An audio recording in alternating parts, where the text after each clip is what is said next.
Okay guys, try natin magsagot ng problem falling under the category of thermal stress. So basahin ko lang yung problem statement. Steel railroad rails are laid with a clearance of 3 millimeters at a temperature of 15 degrees centigrade. So we have here two possible requirements. First one is at what temperature will the rails just touch? And then last one, which is B, what stress will be induced in the rails at that temperature if there were no initial clearance? So, assume that the coefficient of thermal expansion is equivalent to 11.7 micrometer or all over meter degree centigrade. Then, yung modulus of elasticity ng steel is equivalent to 200 gigapascal. And then, finally, yung length ng reel natin is equivalent to 10 meters. So, hanapin natin yung corresponding final temperature. So, in this case, gamitan natin siyang formula. So, formula natin dito is since given yung tinutukoy nating clearance, so sagutan natin siya by doon sa tinutukoy nating thermal deformation. So, ang thermal deformation formula is given by this formula. Thermal deformation is equivalent doon sa value ng original length, then the coefficient of thermal expansion, and then yung tinutukoy nating change in temperature which is delta T. Now, take note that ang nakalagay dito is capital letter T. So, yung change in absolute temperature is also the same as yung change in arbitrary value of the temperature which is small letter T. So, in this case, lumalabas dito na yung formula natin na gagamitin is you have original length, coefficient of thermal expansion, and then delta T natin, gagawin natin siya as the difference between the final temperature less yung value ng initial temperature. Yan. So, derive natin yung formula ngayon dito. In this case, lumalabas na you have thermal deformation all over yung original length. Then, coefficient of thermal expansion is equivalent to the value or the difference between the final temperature less yung initial temperature. Yan. And then, since basically ang hinat natin dito is yung value na tinutukoy nating final temperature. So, in this case, transpose lang natin value dito na initial temperature dito sa may pinaka left side of the equation. So, from being negative, eventually magiging positive. So, ang final formula natin for us to be able to solve for the final temperature, you have here thermal deformation all over yung original length, coefficient of thermal expansion, and then yung value ng initial temperature. Yan. So, palitan na natin yung formula ditong mga corresponding given conditions natin. So, lagyan natin dito. So, thermal deformation. So, thermal deformation natin dito, lalabas is yung tinutukoy natin 3 millimeters. So, you have here 3 millimeters all over yung original length. So, original length natin dito, so given dito is you have 10 meters. So, instead ng unit dito is in terms of the meter, gagawin natin siya in terms of the millimeter. So, sabihin, mumultiply natin siya ng 1,000. So, yung 10 meters natin eventually magiging 10,000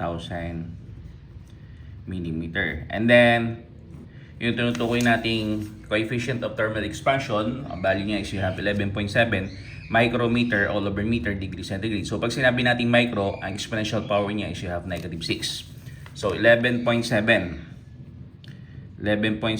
times 10 raised to negative 6 meter all over meter degree centigrade. Then, yung value ng initial temperature, ang value ng initial temperature natin dito is 15 degrees centigrade. So, plus 15 degrees centigrade. So, kung check natin yung generated equation natin, so, millimeter, eventually magka-cancel out.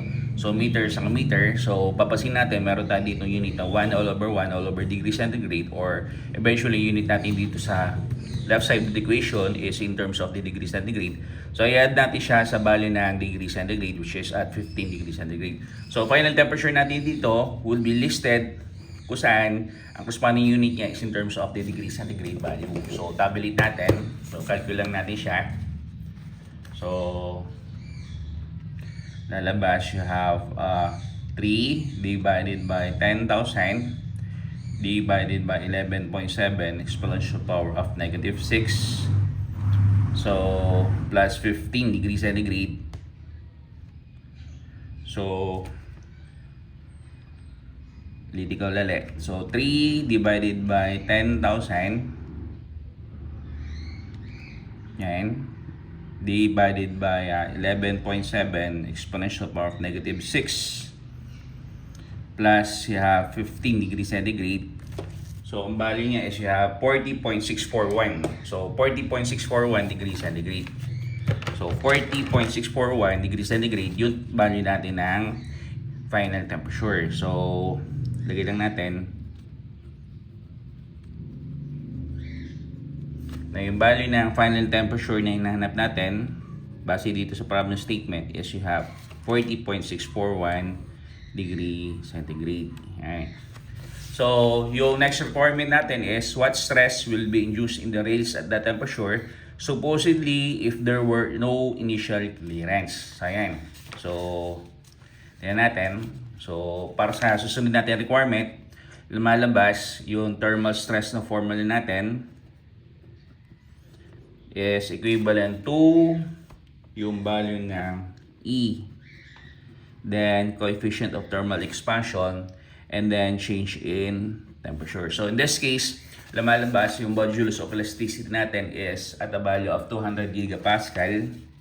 So lagay natin, so you have here 200 gigapascal. So no need para ipakita natin identity ng gigapascals kasi eventually kung ano may maging unit ng thermal stress natin, yun ay babase doon sa value ng E. So, gagalaw lang natin siya from gigapascal, gagawin na lang natin siya in terms of the megapascal. So, modulus of, ang coefficient of thermal expansion natin, again, is given at 11.7 micrometer all over meter degree centigrade. So, you have here 11.7 times 10 raised to negative 6 meter all over meter degree centigrade. And then, yung change in temperature natin is final temperature. So, kanina, sinulod natin siya. So, you have 40.641.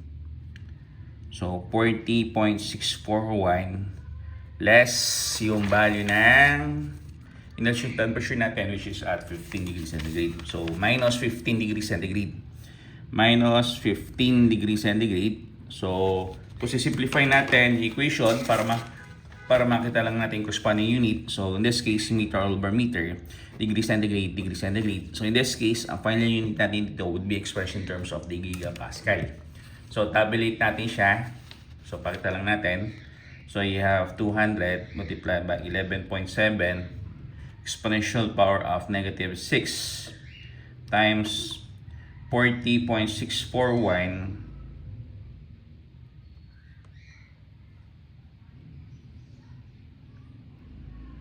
minus 15 degree centigrade.